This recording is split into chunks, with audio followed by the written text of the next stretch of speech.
In today's tutorial, I'm going to show you how you can use voice mode or how you can enable voice mode on Claude AI. So the first step is you want to make sure you are signed into your account, alright?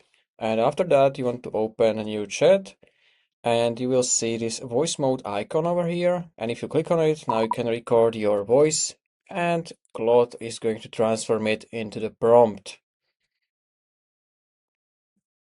I appreciate the thought, but I should clarify. I'm the voice agent in this conversation. So All right, and then also you will get a voice reply.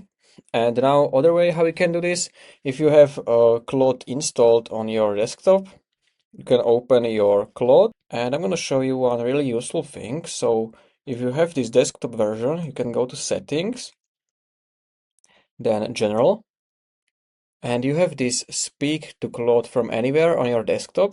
So you can set your shortcut from here.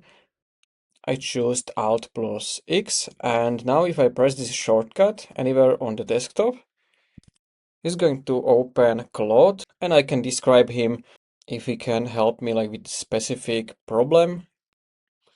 So let's say now we can test it. I'm gonna open calendar, for example, and if I press the shortcut Alt plus X, which I set, and now we can talk to Claude. And if you want to talk about a specific thing, let's say about this calendar only, I can drag my mouse and take screenshot like this.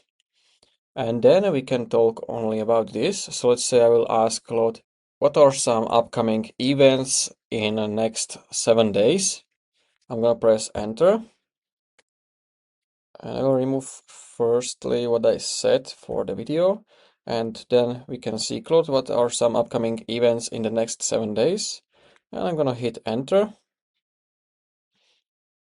You can see from image it found everything. So we have some Easter Sunday, I have one meeting, and this is basically how you can use voice mode in Claude. If you found this video helpful, consider subscribing for more tutorials like this one.